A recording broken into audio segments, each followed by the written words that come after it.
It doesn't... I don't even want to say it. It doesn't feel real. It doesn't. I can't believe that Amphibia is over. I cried so hard. I have never cried in a cartoon. Ever. Not once have I ever cried during a cartoon. I came close. Not once have I ever. Until today.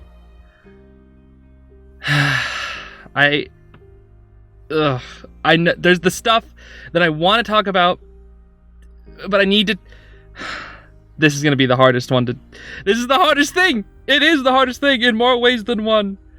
So I'm going to go through an episode. I'm going to recap the episode, talk about my feelings, and then talk about the whole thing at the end, I guess, because that's just how I do these videos, you know? That's just how we got to go through it. So, we see at the beginning, the core...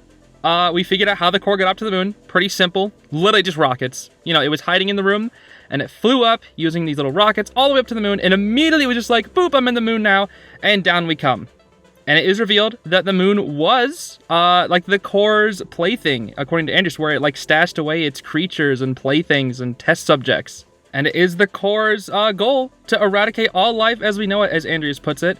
Because, again, the core is a sore loser. It wants to wipe out everything just to get the stones and the box back. It'll do anything, just like I kind of thought. There's so many things that I was kind of right about. I'm not going to talk too much about that in this episode. I'll just be like, oh, that's cool, I was right about that. But there are a lot of things I was wrong about too. Anyway, so when they're talking about that, Mother Olm pops out of the ground and she's like, hey, it's time for the prophecy. And they're all freaking out about the prophecy. And she's talking about how it's a choice, about how, you know, they can fight or fly or like run away. And of course, they choose to fight. But right when they do, everyone's heading off toward the Calamity box to go get their awesome anime powers.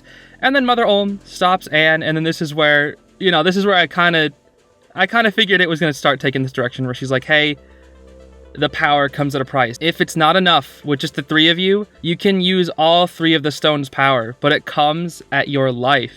So it wasn't Anne loses an arm theory, didn't come true, it was her life instead. And, well, obviously we know she does take that choice. But I was just like, when I first heard that, I was like, oh no, it's gonna happen. It's literally gonna happen, because why else would they say it?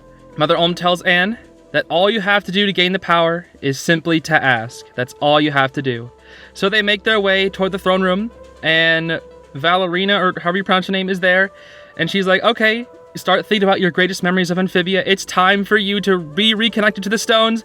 And we get this awesome scene with the Calamity trio in full armor, too. It's 100% Calamity power, just like I was saying, how Anne's Calamity power was never the full extent of the power. It was only a fraction. And with this, they all have their full Calamity powers, and it's super sick. They all look so cool, dude. I love the new armor, their outfits. Oh, it's so cool. It's actually so freaking cool. Like, I love this part so much. It's just so cool. And they're like, all right, now that we have these Calamity powers, it's time, let's go fight off against the moon. And they fly up straight through space, and that's exactly what they do. And another thing that I was predicting, I was like, I want the core to talk, right? Not just using, like, through Marcy, and the core does. It has, like, the Aldrich voice with the distortion, and it's exactly what I wanted. The core literally just straight up comes down. And then we get this awesome scene, super anime-like, where all three of the Calamity trio are going crazy, doing things that just represent them 100%, where Anne takes out like a tennis racket made of Calamity power stuff, and she gets an ace in the hole, wiping out a ton of the core's robots. And then Sasha goes for the pom-poms because, you know, her cheerleading and all that, and she faces off a giant frickin' thing and punches it and destroys it. And Marcy's like, oh, this is the most coolest anime-est thing that's ever happened to me. I'm so glad to fight by your guys' side. And she pulls out, of course, the D20 and starts going crazy with it, and even rolls a frickin' 20. It's so cool. This scene is so good, and the animation is so fluid. And at the end, they all join hands and fly around, and it's like, oh, it's so beautiful. I absolutely love it. It's so, so, so cool. So while that's happening, Andrias is watching the battle, and the core's like, Andrias, help us, please, come on. And he's like, okay, I'm sending my Frobos at you. And then Grime's like, what the frick? I thought you learned your lesson. Look at you, you miserable pile of garbage. Come on. But no, he sent the Frobos to help the Calamity trio push back the moon. And I absolutely love that. You know, they're struggling trying to push back the moon, and it's just not enough. It isn't enough. And while it's happening, while they're trying to push, everyone's working at 100%, the core is pushing down, and the Frobos and the Calamity trio are pushing up. The core talks to Andrias and is like, "You fool, you're supposed to join up with us. What are you doing?" And then we get verbatim exactly what Anne said to Sasha in season 1. And that is what I should have done a long time ago, standing up to you. And he crushes the crown. No longer influenced by the core. Finally, peace and quiet for Andrias. Which honestly, good for him. Good for him. But unfortunately, it is not good enough for our heroes. Sasha and Marcy, just like I theorized, weren't as used to the Calamity powers as Anne, and their powers start running out. And then Anne tells them the truth. That, hey, if you give me your powers, I can stop this, but I'll die. And,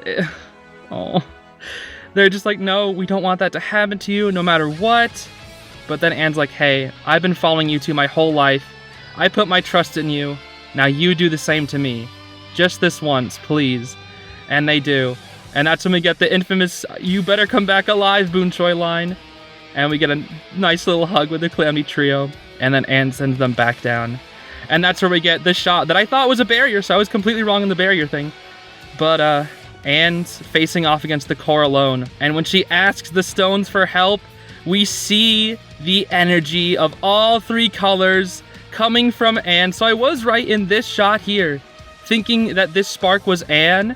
And it was, but that isn't a barrier. That's the power that Anne is summoning. And when Sprig finds out that Anne is potentially going to lose her life, he flies on up with Frobo, and we get such a nice little scene where Anne is transformed into basically a god at this point, where she's all white, all the colors combined, or I guess no colors. I don't know. It's like lightish blue, sort of. I don't know. It's a very cool color. And Sprig is just like, listen, you're my everything. You changed my life. And oh gosh, I'm about to tear up. And then Anne's like, listen, Sprig, you changed mine. I have to do this. And then Sprig flies off. And then she does do it. She summons the ultimate power of all 3 of the gems and takes out the moon, destroying the core in the process. And the core is defeated. So I was wrong about the fate of the core.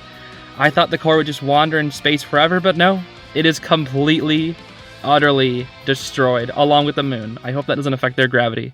And everybody's cheering. You know, they won the day, but then Sprig catches Anne and drives her on with Frobo all the way back to Amphibia. And we get such a touching little scene where Anne is like completely devoid of all color. She's used up all her power. And after some nice little goodbyes, some nice little jokes, she's even like, the only regret is that I didn't see like this movie, and all that Sprig can do is just laugh while his friend fades away into these little leaves. And it's so sweet. It really reminded me of like, I immediately, when I first saw that, I was like, oh snap, Kingdom Hearts 358 over 2 days, where you make a joke before your friend is about to die, because that's the essence of your friendship, is just silly, fun times together. I don't know. It was such a touching moment. And then frickin' commercial break, cringe, Beverly Hills Chihuahua moment. Gosh, this commercial went on forever. But then this is where I actually kind of predicted this part too, where I was like, hey, maybe it's going to be like sort of a dream sequence, sort of like in JRPG Final Bosses, where the main character has like a dream and they like speak to God or something, and it's like, what do you want to do with your life? What is the meaning of this journey? And it's like, this is the thing of the journey. I get the powers now because I said the thing. And that's sort of what happens to Anne, where she wakes up in this dream sequence. And the second I saw the house, I was like, oh, here we go. It's Frog God. Frog God. They keep saying, oh, my frog. When she steps in, I was like, oh, yeah. It's about time. We're going to talk to God. And it was even like the 3 stones deity as the username on the computer. It's so funny. So she's chatting with the 3 stones deity. Just a little fun banter. And it's like, oh, I'm the one who's watched over all universes for a long time now. And I've been waiting to, see what would happen to you. And then it's like, oh, well, if this old computer is too much of a weird form for you, I can just transform into your cat. And it's just like, what? Domino is the alpha and the omega, dude. Oh my gosh. I don't know. It does show its true form, where it's like, I can't show you my true form. You'll freak out.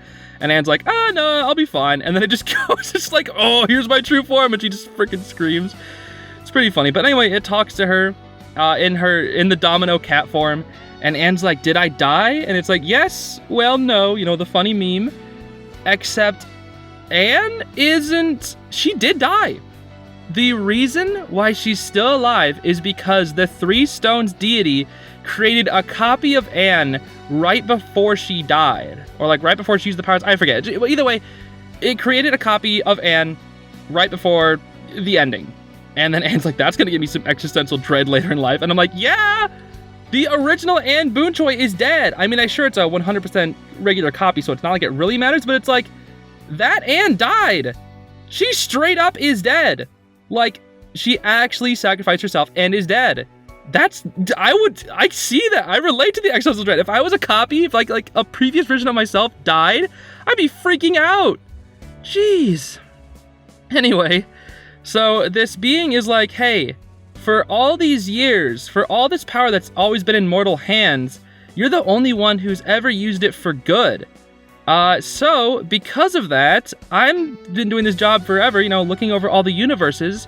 You're the first person that is worthy of inheriting the title. And then Anne's like, oh wow, that's pretty crazy. And it's like, yeah, I know. But anyway, so do you accept? And she's like, well, do I get a choice? And he's like, yeah, you get a choice. And then she's like, yeah, I'm good. She's like, what? No, but I want to retire, please. And then Anne's like, I'm just a 13-year-old kid, dude. Like, come on now. And the god's like, yo, but you're the only person who qualifies. You're literally perfect. And Anne's like, no, I'm not perfect. I've made so many mistakes to get to where I am. And throughout the rest of my life, I'm going to continue failing and making mistakes and learning from those mistakes. And the god's like, oh, well, if you keep making those mistakes, maybe if you learn and keep improving, you'll feel like you want to take over the job someday. And she's like, yeah, maybe. I mean, I've got my whole life ahead of me to make bad choices. So as long as I grow from them, maybe one day we'll see. And then it's like, well, I did have my whole life in front of me. But the guy's like, yeah, about that, I'm going to send you back. I'm going to send you back. If you can change my way of thinking at like only 13 years of age, think about what kind of guardian you'll be after living a full life. And I was like, okay, that's kind of cool. Again, this keeps it very open for Anne's future, which I think is like really, really cool. And then we get that shot from the trailer. I was right about this shot, not her. It was not her going up to the moon. It was her returning to life. So she steps back into the world of the living and she sees everybody, mourning over the loss of her copy, I guess, because she still died. This is just a copy of Anne. Anyway. She goes up, walks up to everybody, and I love how it's doing like the trope of where it's like, oh, not now, character who's dead, who's just been revived, and then it's like, oh, character who just died and has now been revived? I can't believe you're back. But I kind of like how they interrupt it, where Sprig is just like, no, hop, shut up, I'm gonna go freaking hug Anne, and it's so sweet. We're like, that happens, and then everybody comes with the group hug, and then even Frobo's like about to bounce on him, just like an all-in, but it's like, oh, wait, let me just, there we go, let's give a nice, slow hug. It's so sweet. Then Sasha and Anne like sort of recap Anne what happened. The moon exploded, the core is gone, Anne was gone, except she's back now. And then Anne's like, yeah, I know, it was weird. I came back, it was like a dream, I don't know. And Sprig's like, yo, there's something in your pocket. And it is 3 small little slivers of the stones left, hardly intact at all. And then Andrias looks back up at the moon and he's like, finally, it's over. And then we get another stupid commercial break. Cringe. And then this is where this is it. This broke me. It did. I ugly cried so hard at this part. I honestly didn't think I was, and then I just it just happened. I couldn't resist. So Marcy's talking about, hey, these stones are a one-way trip, and we have to use them very soon because there's hardly any energy left, and if we don't use them now, we might not ever be able to use them. So that means it's time to say goodbye. And this, it was such a touching goodbye. So they start, Hop comes up and he's like, thank you girls for coming. We appreciate it. You've been great. And they each get little flower wreaths on top of their head as like a little goodbye. And it starts with Marcy going up to Olivia and Yunan and saying goodbye. And she's like, I came to this world only thinking of myself. And she's like, oh, I wish I got to know you better. I'm sorry about all that. And like, oh, it's okay, you know, don't be so hard on yourself. In a way, you helped us see what was truly happy to us. And it's like, we finally get confirmation that Olivia and Yunan are now like a couple. They're together, which is nice. It's like, I guess Marcy sort of helped them realize. I guess they teamed up to go rescue Marcy, so in a way, they found their love through that, which is pretty cool. And the whole time, it's playing Marcy's theme. For each of the Calamity Trail's goodbyes, it plays their own themes, and it's so nice. And then this was where like the emotions really, really started to hit, where Marcy just looks at Andrias after saying goodbye to Olivia and Yunan, and all she says is, "Goodbye, Andrias," with a sort of bittersweet smile. And then when Andrias is just like, it was so, oh, dude, he's just like, he's so shocked that Marcy even gave him the time of day to say goodbye, and all he says is, "Take care, kiddo." It's like something a father would say, and it's like, it's such a complex relationship. I'm not going to go into it here, but you know, it's complicated. The drawing is complicated. And then we move on to Sasha. You know, it's very military at first, where it's like, you know what, Commander Grime, it's been a pleasure. And they can't hold the act together for too long. No, they both start bawling, even Grime, the old softy Grime. Oh, it's so sweet. Oh, and they even get Braddock and Percy, you know, name dropped. They're not in the finale, but at least they're name dropped. It's like, I'll remember them forever, Grime. And they're just bawling like crazy, and it's so sweet. And then, while they're just bawling together, saying their goodbyes, we pan over. Oh, I'm getting emotional right now. We pan over to Anne and the Planters, and it's like so much more slow-paced, and it's... where the tears started, I'm sorry.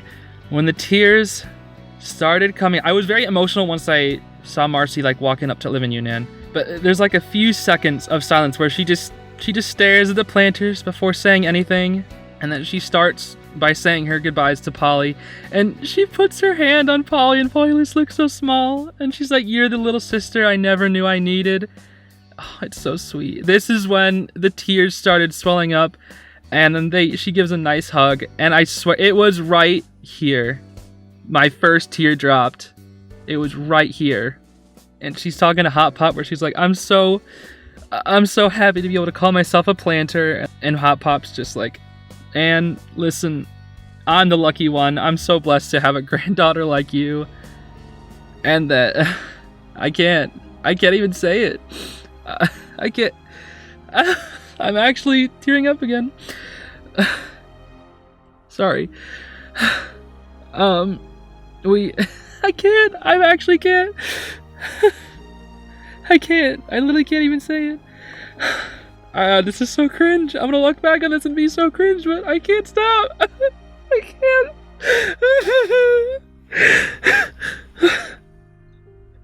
Okay, sorry. I just ugly cried again.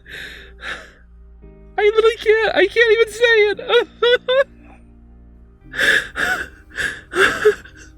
I didn't think it would be this hard to say it. I really didn't think it'd be this hard. Sorry. I actually didn't think I'd cry again. I literally can't even say it. What the frick is wrong with me? I'm so stupid. I've never experienced this before. This is insane. I've never...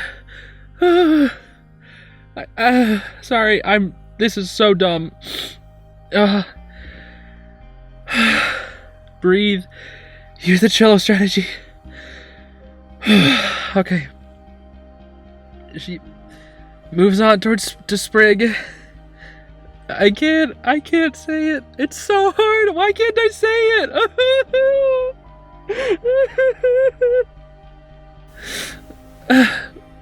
My computer's gonna run out of battery, I swear. I'm sorry. I think I'm okay. So, she gets to Sprig, and Sprig's he's already bawling just like me. I can't. They just hug. That's it. And they're just crying. And it's so sweet. And we get spread against the world again. And it's so sweet. I was ugly crying this whole time, and even now, I can't. I can't. I'm so sorry. This is horrible. This is so bad. But they cry. We get spread against the world. It happened, and they're saying their goodbyes. I can't even describe it properly. As a goodbye gift, and gives Sprig her phone, so they'll always have the memories of their time together. And then, after that, they get their stuff. The box, yeah. So Valor, whatever, flower girl, she opens up the portal one last time, and they make their way toward the portal, and they look back at everybody, and they're all waving to them, and they give a bow. They give one final bow, not just to them, but to the audience. And Sasha and Marcy, they walk on through first, while Anne is lagging behind and getting one last look before Sprig gives her one last hug.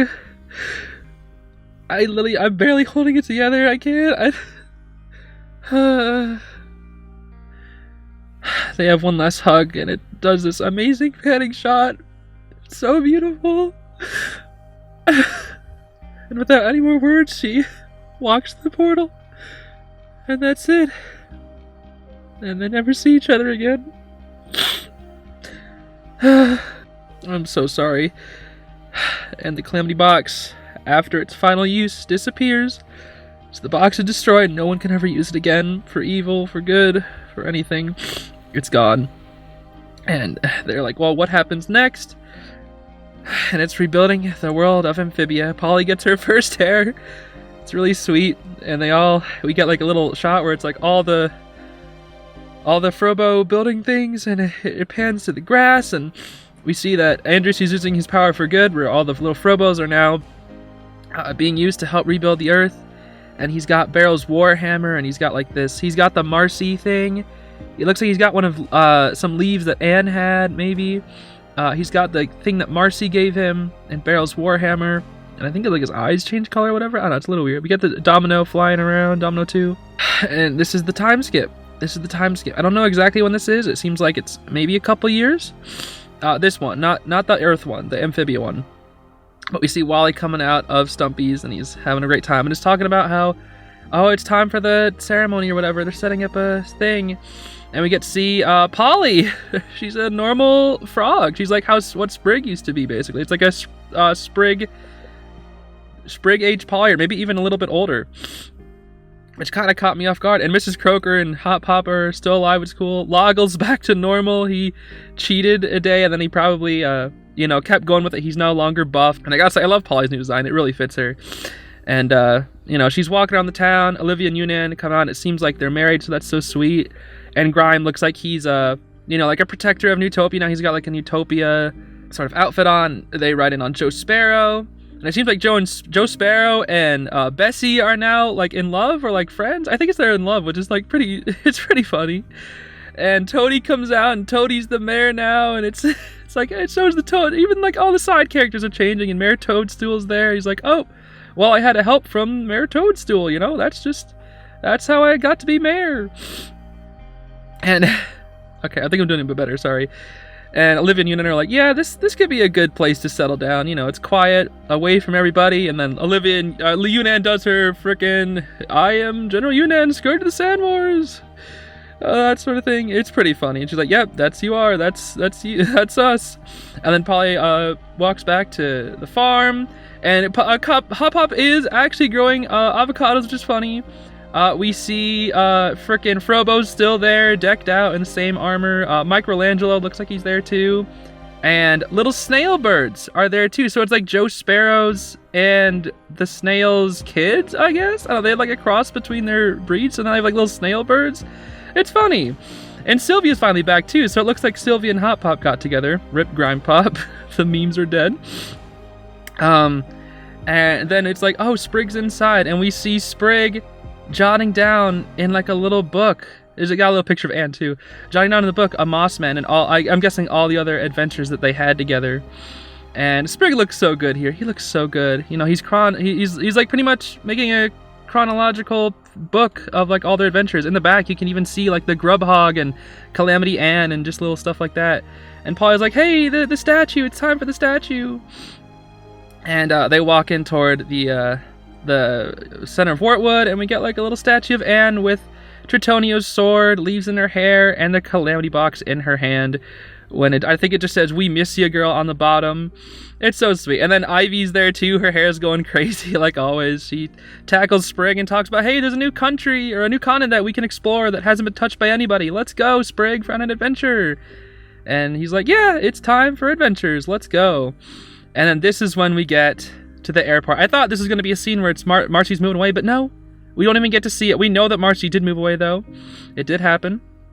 And it's 10 years later. 10 years!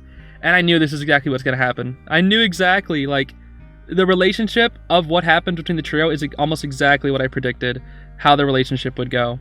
Marcy is landing, and she's texting Sasha, and we get this really cool, like, Marcy new outfit. I love her new outfit. I love her long hair. She looks so cool, and she's still, like, they're all sort of the same characters. You know, they grew. They're just, like, grown-up versions of their matured selves, and I love that. You know, Marcy looks so cool. She even trips just like the old good old Marmar before going to Sasha, and Sasha's there just picking her up. It's so funny. The two of them are interacting, and then she's like, hey, you know, whatever happened to you and Anne after I moved away? Did you guys hang out? And they're like, yeah, you know, for a little bit after that, but you know, as we grew older, we started to drift apart, get into different friend groups. I love the little background things too. We get like a birthday frog thing for Anne. On Sasha's little car mirror, she's got her swords, her double-wielded swords. There's like a ton of little details all in like this finale, and I feel like I'm gonna get her stuff. I'll make so many videos about this finale, but like for now I just need to make this initial video. It's so much. And it's just so nice. They're kind of catching up, talking a little, and they're like, yeah, you know, Anne and I sort of went our separate ways. Like, we still kept in touch a little bit, but not like super crazy. I haven't talked to her in a while. So it's like, it's exactly what I thought would happen, where that's just how real life relationships work. It's like as close as these three were, which I did kind of want them to almost stay in touch because of what happened in Amphibia with them, but it's so real. You know, it makes sense for Amphibia as a show. It's so real. Where they just, you know, they split apart, but then they can come back together, you know? And that's exactly what happens, it looks like. So it's very open-ended ending, very much so. So Sasha and Marcy are catching up, and then Marcy, I believe, asks the question like, hey, what has Anne been up to all these years? What is she up to now? And I think that's so cool, where we get a shot of the aquarium, and I was like, oh, snap. Here it comes. I first thought, when I saw the aquarium, I was like, oh, this is just like when she's gonna, quote-unquote, leave in season 2.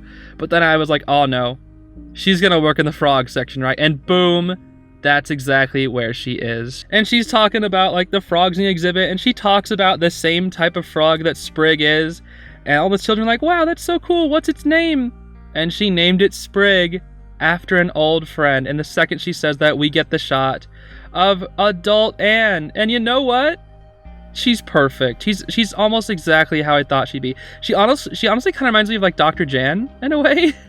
I don't know. I really like it. Her adult self is very cool.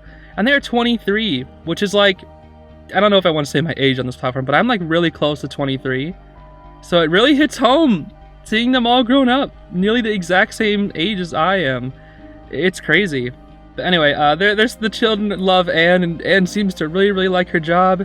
But then Anne gives us one, keep it together, one final message, and she's like, change can be difficult, but it's how we grow. It can be the hardest thing, she's name dropped the episode, it can be the hardest thing to know that you can't hold on to anything forever. You have to let it go. But you'd be surprised what things you let go make their way back to you. And we get the final shot of the Calamity trio back together. And that's it. That's the ending of Amphibia. That's it. That's the ending. It was so good. I didn't doubt it for a second. Not 1 second. I never did. I knew they'd pull it off. I knew the team could do this. I knew they could. It was perfect. For me, at least. My own perception. Again, you know, I did just watch it. Literally, I just watched it.